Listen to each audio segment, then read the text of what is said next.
Хүүхдийн зохиолчтой хамт. Хүүхдийн төв номын сан болон Монголын хүүхдийн уран бүтээлчдийн эвт үзэг төв хамтран хүүхдийн зохиолчтой хамт намын удирдлагыг зохион байгуулах гэж байна.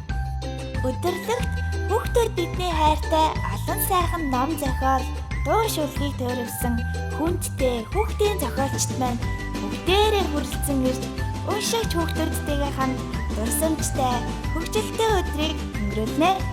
Номын баярт хүрэлцэн ирэх хүүхэд багчуудтай зориулаад амттай, номтой суглаа.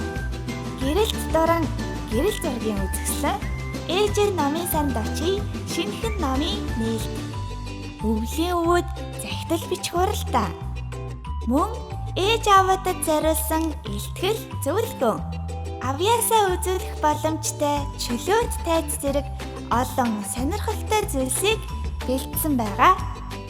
Бидний удирдлага 2019 оны 12 дугаар сарын 13, 14-ний өдрүүдэд Монголын хүүхдийн төв номын санд болно. Та бүхэн заавал хүрэлцэн ирээрэй.